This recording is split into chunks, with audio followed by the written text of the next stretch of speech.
저희들 삶을 지켜주시고 인도하여 주셨다가 오늘 금요 기도회를 함께 모여서 하나님 아버지께 찬양과 경배를 드리고 또 주님의 말씀을 듣는 예배를 드리게 하심을 감사드립니다. 하나님 아버지, 이 자리에 임재하셔서 저희를 예배를 받아주시고 저희들이 드리는 기도를 응답하여 주시옵소서. 또 하나님 아버지, 제가 오늘 성령님의 내주하심과 인도하심을 사모하라는 말씀을 가지고 말씀을 전합니다. 하나님 아버지, 저 인간의 말이 아닌 하나님의 말씀이 우리 성도들에게 전달되어서 앞으로의 신앙생활의 삶에서 귀한 모범이 되고 그걸 기준으로 해서 살아갈 수 있도록 주께서 인도해 주시옵소서. 감사드리며 우리 주 예수 그리스도로 받들어 기도드립니다. 아멘.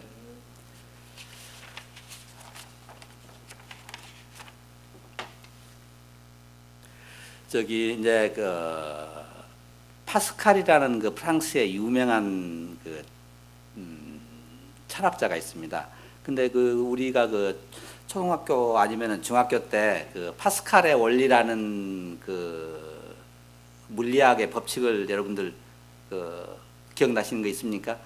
파스칼의 원리, 유체역학의 원리라고 해서 한 곳에 압력이 주어지면은 모든 곳에 압력이 동일하게 이렇게 전달된다는 파스칼의 원리를 만든 유명한 프랑스의 철학자이면서 신학자이면서 수학자인 파스칼이 있는데요.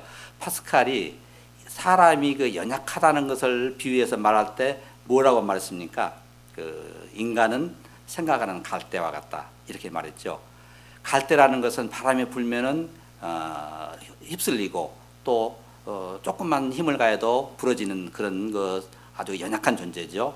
그리고 우리 인간이 연약함을 이야기할 때 인간은 생각하는 갈대다, 이렇게 파스칼에 이야기한 것을 우리가 항상 생각하게 됩니다.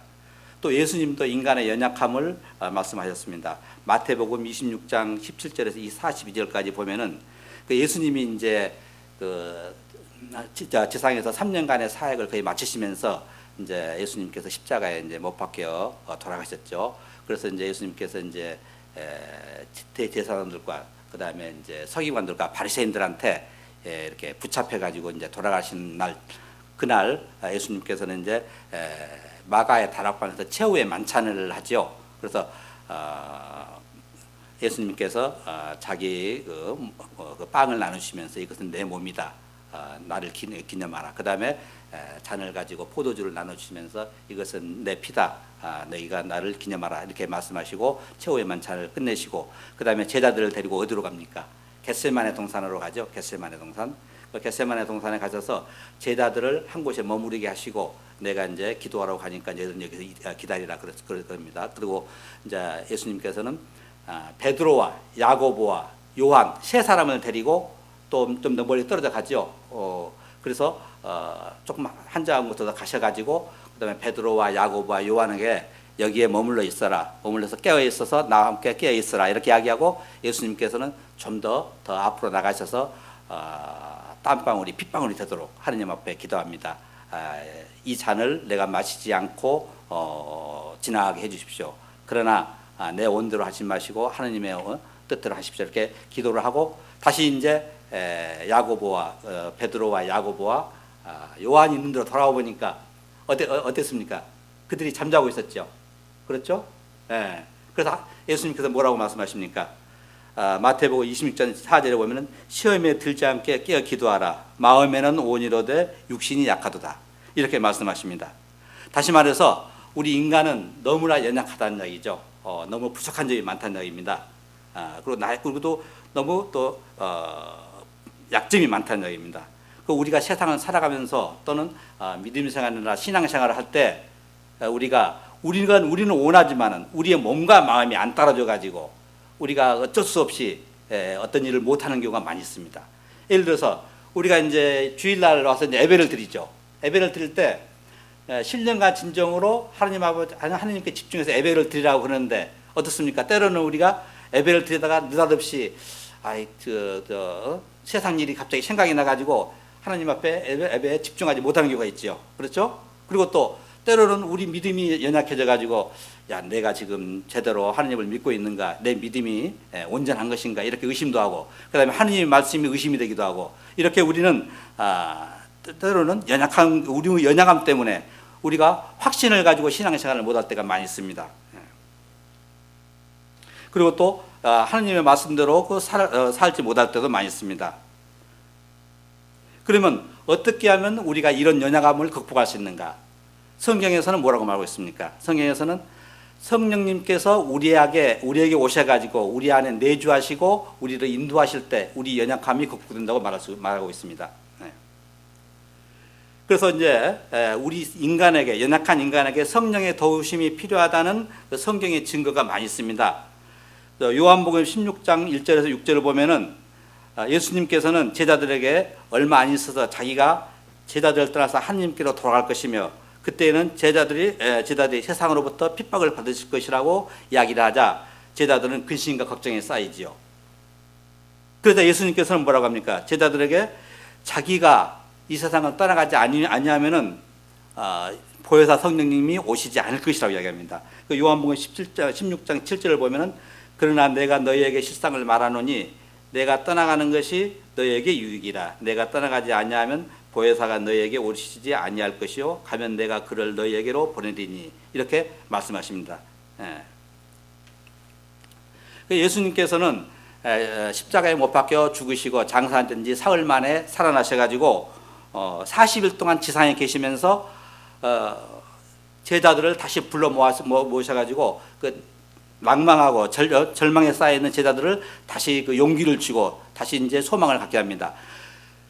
예수님이 십자가에 그 처형되고 난 다음에 예루살렘에는 그 살벌한 분위기가 돌았죠. 그 대제사장들과 서기관들과 바리새인들은 예수님의 제자들을 붙잡아서 처형하기 위해서 집집마다 돌아다니면서 그 예수님의 제자들을 붙잡으러 갑니다. 그러자 예수님의 제자들은 어떻습니까?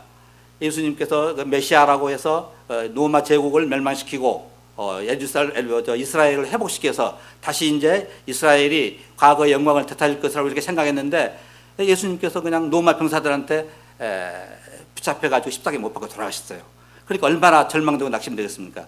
그리고 또 대제사장들과 서기관들이 예수님의 제자들을 붙잡아서 처형하려고 막 그렇게 쫓아다니니까 굉장히 두렵고 공포스럽습니다. 그래서 이제 예수님의 제자들은 예수님이 십자가에 못 박혀 돌아가시자 전부 뿔뿔이 흩어져 가지고 갈릴리 고향으로 다시 돌아갑니다. 거기서 다시 고기잡이를 하고 또 농사를 짓고 이렇게 이제 낙심해서 숨어 지내게 됩니다. 예수님께서 십자가에서 이제 돌아가신 다음에 사흘 만에 부활하셔가지고 어디로 먼저 찾아갑니까? 갈릴리로 먼저 가시죠. 갈릴리로 가셔가지고 제자들을 다시 불러 모읍니다. 그래서 그 낙심하고 절망하고 있는 제자들을 불러 모아서 그들에게 용기를 주고 다시 소망을 주고 다시 하나님 나라를 위해서 충성할 수 있도록 그들의 마음을 열정을 불어넣으십니다.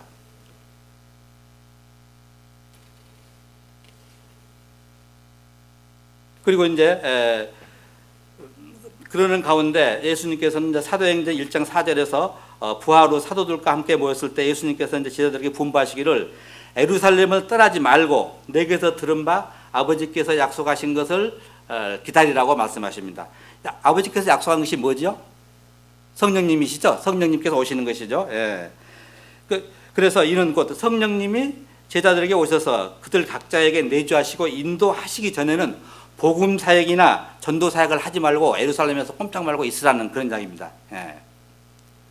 그리고 또 사도행전 1장 8절에서 11절을 보면 예수님께서 하늘로 승천하시기 바로 전에 제자들에게 말씀하시기를 오직 성령이 너희에게 임하시면 너희가 권능을 받고 예루살렘과 온 유대와 사마리아와 땅끝까지 이르러 내 증인이 되리라고 하시고 예루살렘 근처 베다니와 갈람산 부근에서 하늘로 승천하셨습니다. 그러면은 우리 한번 생각해 보십시다. 왜 예수님께서 제자들에게 성령이 오실 때까지는 너희들이 예루살렘에서 꼼짝 말고 있어라. 전도 사역이나 또 복음 사역을 하지 말아라. 왜 이렇게 말씀하셨을까요? 그 원인이 뭐겠습니까? 우리가 이걸 한번 생각해 볼 필요가 있습니다. 먼저 그렇게 하기 위해서는 예수님의 제자들이 어떤 사람입니까? 예수님의 제자들은 예수님이 3년간 지상에서 공생애를 살 때 예수님과 함께 동고동락하며 같이 먹고 마시고 같이 자고 그래서 예수님의 일거수일투족을 잘 아는 제자들입니다.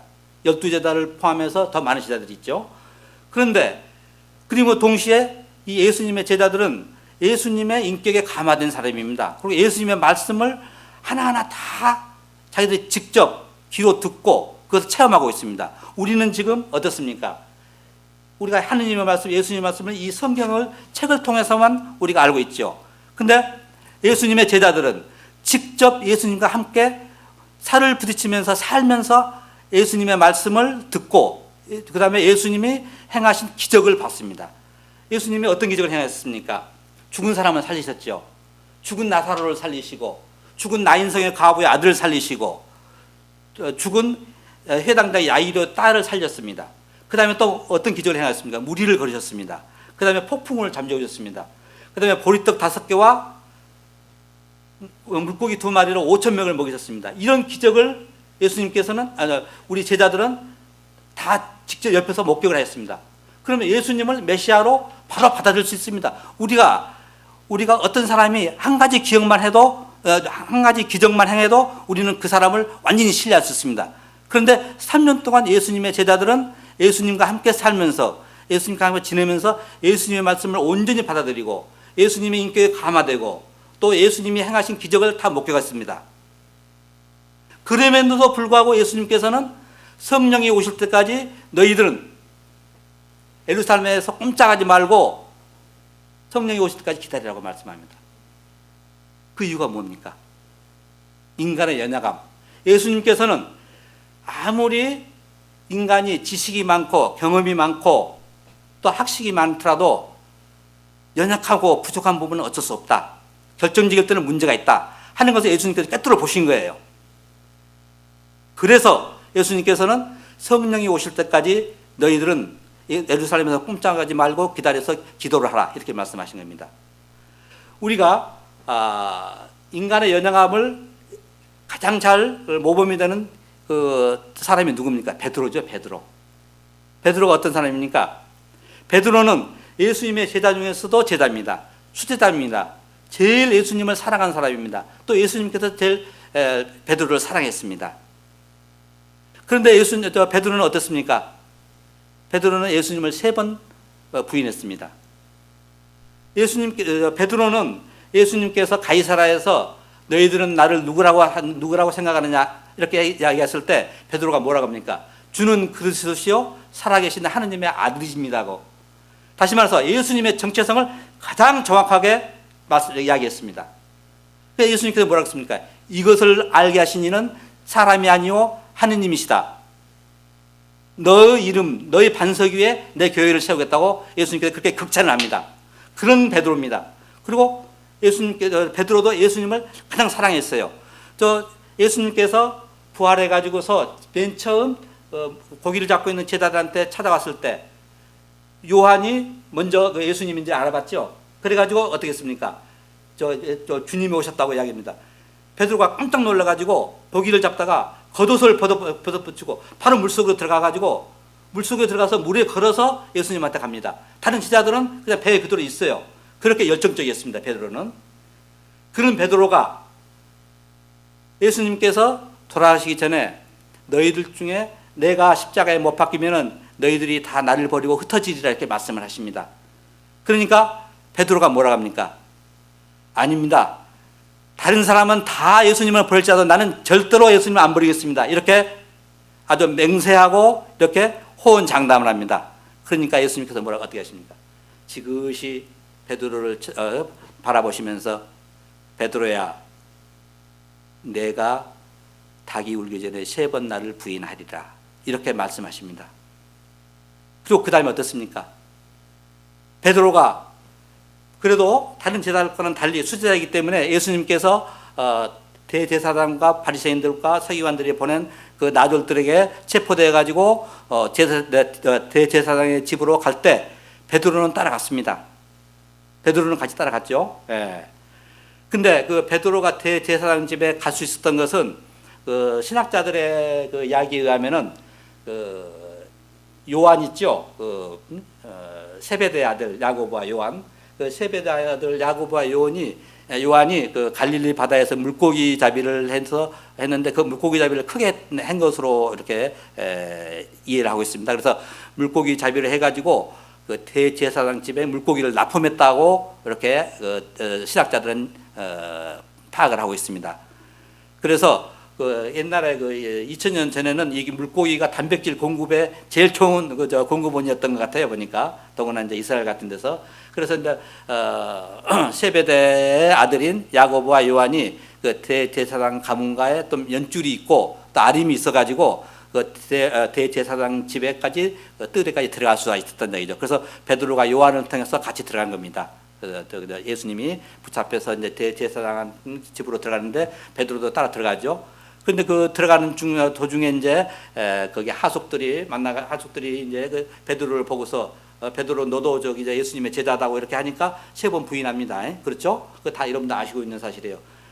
3번 부인하고 나니까 닭이 울었죠. 그래서 베드로는 밖으로 나와서 대성통곡을 하면서 후회를 합니다. 그래서 예수님께서 자기에게 한 말이 그게 이루어진 것에 통곡을 하는 거죠. 그렇게 예수님의 수제자인 베드로도 이렇게 연약한 인간의 모습이 있다는 이야기입니다.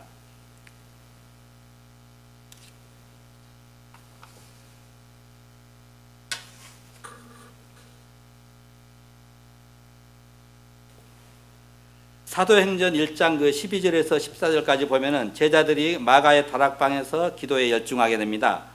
예수님이 이제 부활 승천을 하시자 제자들은 그 감람산에서 예루살렘으로 돌아오죠. 예루살렘에 돌아와서 그 다락방에 가는데 그 다락방을 그 헬라어의 원전에서 보면은 그 다락방이라고 그라는 그 정관사가 있습니다. 그래서 그라는 그 다락방이라는 것은 다시 말해서 제자들이 그 다락방을 알고 있다는 이야기입니다. 그 전에 사용했다는 이야기죠. 그래서 그 다락방으로 갑니다. 그 다락방은 어떤 다락방이냐? 예수님께서 최후의 만찬을 했던 마가 요한의 어머니가 살던 집의 다락방입니다. 그 마가 요한은 누군지 여러분 아시죠?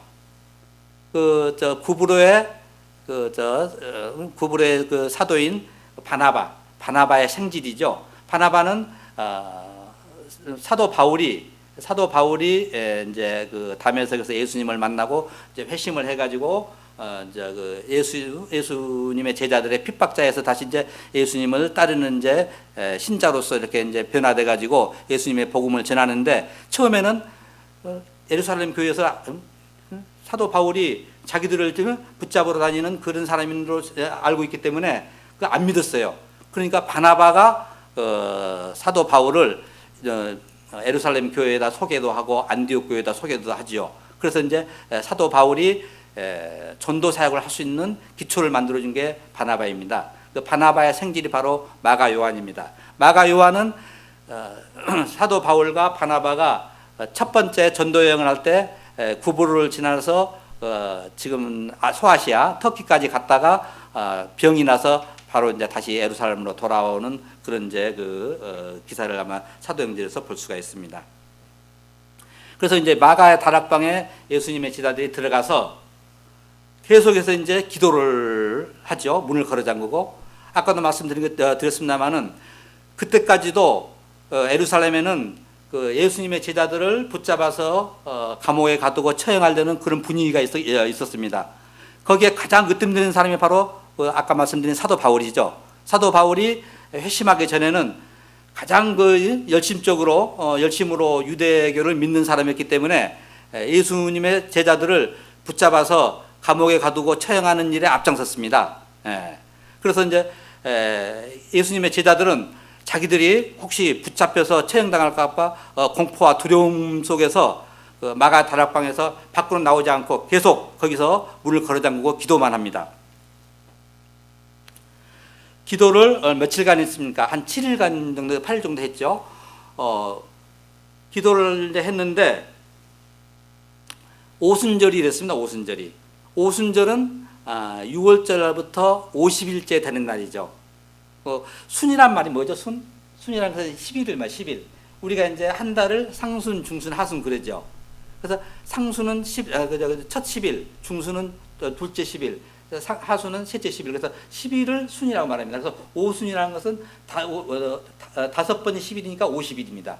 그래서 오순절이라는 것은 그 보리 수확을 처음 해가지고 하느님께 드려가지고 감사를 드리는 날입니다. 그래서 유대교의 3대 명절 중에 하나죠. 유대교 3대 명절이 유월절, 오순절, 초막절, 이 세 명절이 있죠. 예. 그래서 오순절이 되면은 세계 각처에 있는 디아스포라 유대인들이 예루살렘에 있는 성전에 모여서 하느님께 감사 예배를 드리는 겁니다. 그래서 이제 그 오순절 날 제자들이 계속 기도를 드립니다. 그런데 그 오순절은 기도를 며칠 동안 드렸다고 생각됩니까? 그러면 토탈에서 50일인데 6월절, 그러니까 예수님께서 붙잡혀서 십자가에 처형된 날이 6월절 전날이죠. 그래서 그때부터 50일입니다. 그러면 이제 예수님께서 사흘간 이제 그 무덤에 계시다가 사흘째 부활하셨죠. 그 다음에 40일간 제자들과 함께 계셨죠. 그러면 43일이지 않습니까? 그러면은 제자들이 예수님을 하늘나라로 환송하고 마가의 다락방에 들어와서 기도하기 시작한 것은 43일째 되는 날입니다. 그래서 50일까지 7일 동안 계속해서 이제 마가의 다락방에서 물을 걸어잠그고 하나님께 기도를 한 겁니다. 성령님을 보내주시도록. 그래서 오순절이 되니까 사도행전 2장 1절에서 4절까지 보면은 제자들이 다락방에 모여서 기도를 시작한 지 한 7, 8일 됐을 때 불같은 성령이 제자들 각자에 임하죠. 그래서 성령님이 제자들 각자에게 임하니까 제자들이 가지고 있던 두려움과 공포심이 모두 사라지고 담대하고 확신에 찬 마음이 생기게 됩니다. 그래서 어떻게 했습니까? 하느님의 복음을 전하게 됩니다. 그렇지만은 여건은 변하지 않았습니다. 대제사장들과 서기관들과 바리새인들이 예수님의 제자들을 찾아서 토옥을 시키고 처형하려고 하는 그런 분위기를 변하지 않았습니다. 그런 분위기를 변하지 않았음에도 불구하고 예수님의 제자들은 성령이 임하니까 두려움과 공포심이 없어지고 강하고 담대한 마음을 갖게 됩니다. 그래서 하나님의 말씀을 전하게 됩니다. 예수님의 복음을 전하게 됩니다. 그러면서 동시에 성령님께서 어떻습니까? 성령님께서 제자들 각자에게 방언의 은사를 주십니다. 방언의 은사를. 그래서 그 예루살렘에 모인 세계 각지에서 모인 유대인 그 디아스포라들에게 각자 고향의 말로 하느님의 복음을 전하게 됩니다. 그래서 부흥이 일어나게 되는 거죠. 예. 그래 이처럼 성령님께서 임재를 하셨기 때문에 연약한 제자들이 힘과 능력과 담대함을 가지고 또 열정을 가지고 하느님의 말씀을 전하는 그런 기적이 일어나게 됩니다. 우리는 어떻습니까? 우리는 예수님의 제자들보다 훨씬 더 연약한 존재죠. 우리는 예수님을 알지도 못합니다. 보지도 못했습니다. 심지어 사도 바울도 예수님을 보지 못했다고 항상 한탄했습니다. 우리는 성경 말씀을 통해서만 예수님의 말씀을, 예수님의 기적을, 예수님의 행적을 우리가 알고 있습니다. 따라서 예수님의 제자들도 그렇게 연약할진데 우리는 얼마나 더 연약합니까? 얼마나 더 부족합니까? 성령님께서 우리와 함께 하지 않으시면 우리는 도저히 온전한 믿음 생활을 할 수 없습니다. 따라서 우리에게는 성령님의 내주하심과 우리를 인도하심이 절대적으로 필요합니다. 그러면 성령님은 어떤 분이십니까? 성령은 히브리어로 루하으, 카도시라고 합니다. 또 헬라어로는 푸뇨마, 하기온이라고 합니다. 그 말은 바람, 영 또는 숨결이라는 뜻입니다. 요한복음 3장 8절을 보면 바람이 임으로 불매 내가 그 소리는 들어도 어디서 와서 어디로 가는지 알지 못하나니 성령으로 난 사람도 다 그러하니라. 또 신약에서는 성령님을 또 다른 헬라어로 말합니다. 파라클레토스라고 합니다. 파라클레토스. 파라클레토스라는 말은 파라라는 말은 옆에서라는 뜻입니다. 파라라는 말은 클레토스라는 말은 돕는다는 말입니다. 그러니까 파라클레토스는 옆에서 돕는 자, 변호하는 사람. 그러니까 도와주는 사람이에요. 성령님은. 예. 그런 뜻입니다. 그래서 성령님은 우리가 성삼위일체를 하느님이라고 그러죠. 성삼위일체 하느님은 그러죠. 성부, 성자, 성령. 성령님은 성삼위의 한 위격입니다. 예. 그래서 성령님은 성삼위의 한 위격으로서 성부 하나님과 성령, 성자 예수님의 사역을 보조하고 도와주는 역할을 합니다. 그 다음에 성령님은 생명을 창조하고 생명을 새롭게 하시는 생명의 영, 창조의 영입니다. 그리고 성령님은 또 인격을 가지고 계십니다. 이 물질이 아니에요. 영이 아닙니다. 우리 사람과 똑같이 감정과 인격을 가지고 있습니다. 그래서 이사야서 63장 10절을 보면은 그들이 반역하여 주의 성령을 근심하게 하였으므로 하고 이렇게 성령은 근심한다고 이야기하고 있습니다. 그리고 또 미가서 2장 7절을 보면은 너희 야곱의 족속아 어찌 이르기를 여호와 영이 성급하다 하겠느냐고 성령님께서는 또 성급하지 아니하고 인내하신다는 것을 말하고 있습니다. 그리고 또 시편 143편 10절을 보면은 개개인을 지도하거나 인도하시는 그런 일도 하십니다. 그 다음에 느헤미야 9장 20절을 보면은 또 주의 선한 영을 주사 그들을 가르치시며 이렇게 말씀하시고 있습니다. 다시 말해서 하나님의 백성을 가르치는 일도 하십니다. 그 다음에 또 로마서 8장 26절에 보는 것처럼 예수님께서는 우리의 연약함을 단식하시기도 합니다. 이렇게 성령님은 우리와 똑같이 인격을 가지시고 우리와 교제하십니다. 예.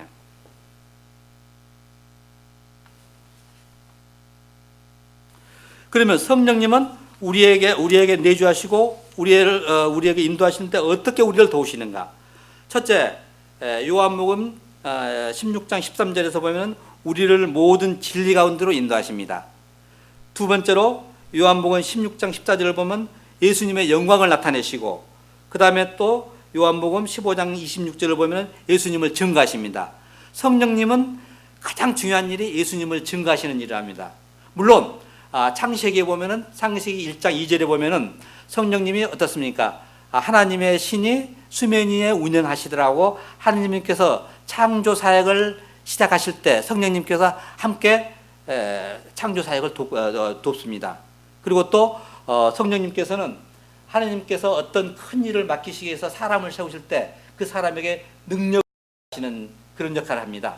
그 예를 들어서 여호수아 있죠. 여호수아에는 모세가 죽고 나서 이스라엘 백성들이 이끌고 가나안으로 들어가서 가나안 7부족을 물리치고 가나안 땅에 하나님의 나라를 만들죠. 여호수아에게 성령님께서 임하셔서 그 능력과 지혜를 주십니다. 또 사사들한테 삼손, 그 다음에 또 성막을 짓는데 그 브사렐과 또 오홀리압 있죠. 그 브사렐과 오홀리압은 이 정교하게 어떤 금은 쇠붙이를 가지고 정교한 장식을 잘합니다. 그런 능력을 또 성령님께서는 그 능력을 부여하십니다. 그러니까 하나님께서 사람을 쓰실 때 그 성령님께서 그 능력을 부여하셔가지고 하나님의 사역을 잘 감당하도록 하신다는 이야기죠. 예.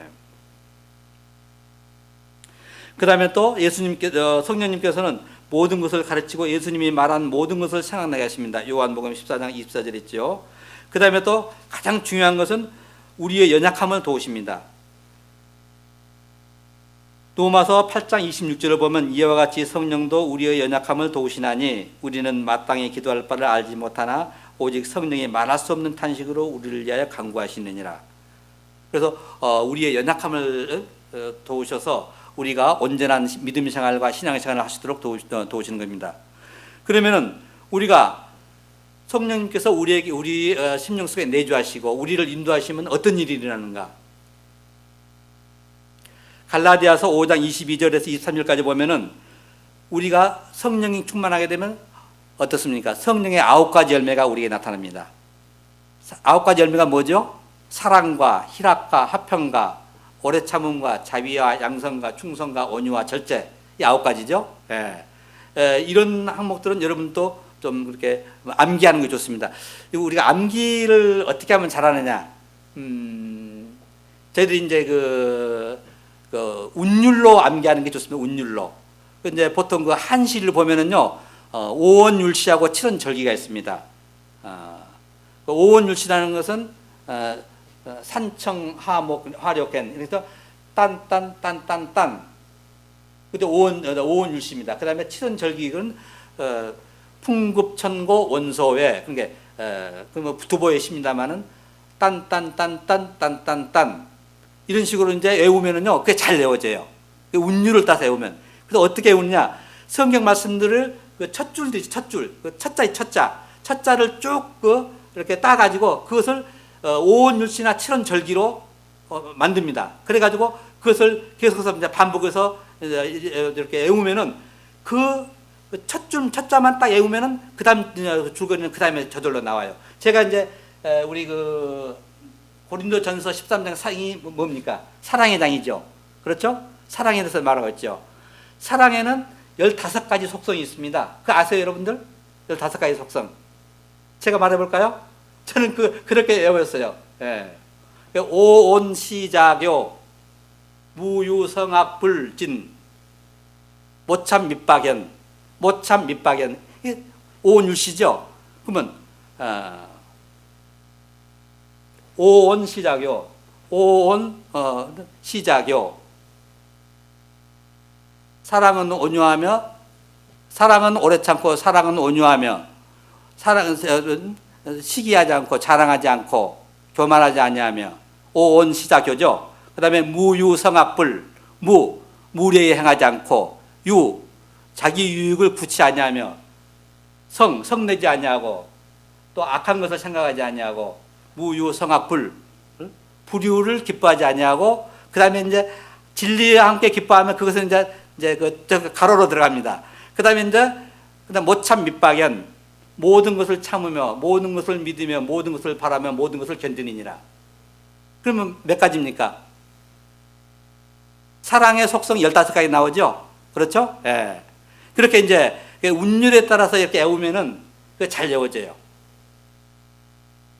그래서 여러분들도 그 좋은 성경 구절을 외울 때는 그렇게 이제 그 운율을 따라서 오온절기나 칠원율시로 외우면 좋습니다. 예. 그래서 성령이 충만하면 이렇게 갈라디아서 5장 22절에서 23절에 있는 것처럼 사랑과 희락과 화평과 오래 참음과 자비와 양선과 충성과 온유와 절제가 우리의 삶에 주렁주렁 열매 맺게 됩니다. 그래서 우선 강력한 믿음을 갖게 되고요. 그 다음에 하느님 나라에 대한 비전을 갖게 됩니다. 우리가. 그 다음에 또 아까 성령님은 인격을 가지신 존재라고 그랬죠. 우리가 성령님과 인격적으로 교제하게 됩니다. 성령님께서 무조건 우리한테 도와주기만 하는 거 아니에요. 우리가 성령님께 하소연도 하고 우리가 성령님과 교제도 하고 말씀도 나누는 겁니다. 그 다음에 또 필요하면은 성령님께서는 우리가 어떤 사역을 감당하고자 할 때 거기에 필요한 은사를 주십니다. 능력을 주십니다. 예. 그리고 또 성령님께서는 우리에게 늘 기쁨으로 충만하게 하십니다. 아까 성령의 열매 중에서 뭐가 있습니까? 희락과 화평이 있었죠. 희락과 화평. 우리 믿는 사람한테 가장 중요한 것이 뭐냐면은 평강인 것 같아요. 평강. 우리가 어떤 그 하느님께서 기도해가지고 우리가 물질을 받고 하는 것보다는 우리의 마음의 평강, 우리가 기쁠 때나 슬플 때나 우리가 고난당할 때나 우리가 즐거울 때나 항상 우리한테 마음의 평강이 있다는 것은 우리 안에 성령님이 거하고 계신다는 것을 의미합니다. 기쁨이 제일 중요해요. 평강이 제일 중요합니다. 예. 그러면은 이렇게 우리의 연약함을 도우시는 성령님이 우리한테 내주하시고 우리를 인도하시기 위해서 우리가 어떻게 해야 되는가? 무조건 가만히 있으면 되는가? 우리가 몇 가지 제안을 하고 됩니다. 첫째는 성령님에 대한 신뢰가 있어야 됩니다. 성령님께서 우리를 도와주신다. 성령님께서 우리를 인도하신다는 강한 믿음이 있어야 됩니다. 우선 성령님을 신뢰해야 됩니다. 성령님의 존재를 신뢰해야 됩니다. 두 번째는 성령님이 어떤 분인지를 우리가 알아야 됩니다. 아까 지금 성령님이 어떤 분인지를 내가 말씀을 드렸죠. 그것을 기초로 해서 더욱더 여러분들은 성경을 읽고 묵상하면서 성령님이 어떤 분이신가를 굉장히 그 퀘션 마크를 머릿속에 놓고 성경을 읽으십시오. 그래서 성령님이 어떤 분이신지를 여러분의 마음속에 깊이 새겨 놓으십시오. 그러면 성령님을 초청하는데 큰 도움이 됩니다. 그 다음에 세 번째로 성령님은 아까 뭐라 그랬습니까? 성삼위의 한 육격이라고 그랬죠. 성부, 성자, 성령, 성삼위의 하나님의 한 육격입니다. 성삼위 하나님은 어떤 분입니까? 거룩하고 정결한 분입니다. 거룩한 분입니다. 그러면 성령님께서 우리 안에 내주하도록 하기 위해서는 어떻게 해야 됩니까? 우리 자신도 거룩하고 정결해야 됩니다. 우리 자신이 죄로 더럽혀지고 우리 자신이 악취가 날 때는 성령님께서 우리한테 오고 싶어도 오실 수가 없어요. 그런데 아까 말씀드린 것처럼 우리 인간은 연약하기 때문에 육신을 가지고 있기 때문에, 또 욕망이 있기 때문에, 본능이 있기 때문에 때로는 죄를 짓습니다. 어쩔 수 없어요. 우리가 예수 그리스도를 처음 믿고 예수 그리스도를 구세주와 삶의 주인으로 영접할 때 우리 죄가 예수 그리스도의 십자가의 보혈로 다 사함을 받습니다. 맞죠? 그렇지만은 우리가 육신을 가지고 있기 때문에, 우리가 욕망을 가지고 있기 때문에, 우리가 본능을 가지고 있기 때문에 때로는 우리가 또 죄 사함을 받았더라도 또 죄를 짓습니다. 그건 어쩔 수 없어요. 그럴 때 우리가 어떻게 해야 됩니까? 우리가 다윗을 보세요. 다윗이 밧세바와 간음을 하지요. 그리고 또 그 간음한 사실을 들킬까봐 또 밧세바의 남편인 우리아를 어떻습니까? 저쪽 적진에 몰아넣어가지고 죽게 만들죠. 살인을 한 겁니다. 간음과 살인, 인간이 저지를 수 있는 가장 큰 죄악을 저질렀습니다. 그러다 하나님께서는 나단 누구죠? 선지자를 보내가지고 다윗에게 뭐라 합니까? 다윗의 죄를 지적합니다. 그렇죠? 비유를 들어가지고. 그러자 다윗은 바로 그 자리에서 엎어집니다. 그래서 자기 죄를 바로 하나님께 자복하고 회개합니다. 그러니까 하나님께서는 바로 용서를 해주십니다. 마찬가지입니다. 우리가 예수님을 처음 믿을 때 우리가 십자가의 보혈로 우리가 죄사함을 받았습니다만 우리가 우리의 약함 때문에, 우리의 욕망 때문에, 우리가 육신을 가지고 있는 존재이기 때문에 죄를 짓는 것은 어쩔 수 없지만은 우리가 죄를 짓고 나면 바로 죄를 깨닫고 우리가 죄를 자복하고 회개를 하면은 바로 하나님께서, 우리 예수님께서 용서를 해주십니다. 그럼 다시 우리가 정결하게 됩니다. 그 죄를 짓고서도 그것을 자복하고 회개하지 않고 용서를 구하지 않으면 그 죄는 우리 마음속에 계속 남아있어서 우리를 더럽힙니다. 그러면 성령님이 들어오실 수가 없어요. 그래서 우리는 우리 몸과 마음을 항상 정결하고 거룩하게 하는데 죄를 지으면 바로 자복하라고 회개를 하라는 얘기입니다. 그 다음에 또 성령님은 내주하심과 인도하심을 계속 사모해야 합니다. 우리가 마음속에 항상 생각을 하면은 우리가 그것이 이루어질 수가 있는 것이죠. 그렇죠? 우리 사람은 영물입니다. 그래서 우리가 병에 걸렸을 때도 우리가 긍정적인 마인드를 가지고 곧 낫는다 하면은 바로 사실상 그게 바로 말이 씨가 돼가지고서 낫지요. 마찬가지예요. 우리가 성령님의 내주하심과 인도하심을 계속 사모하면은 성령님께서 오십니다.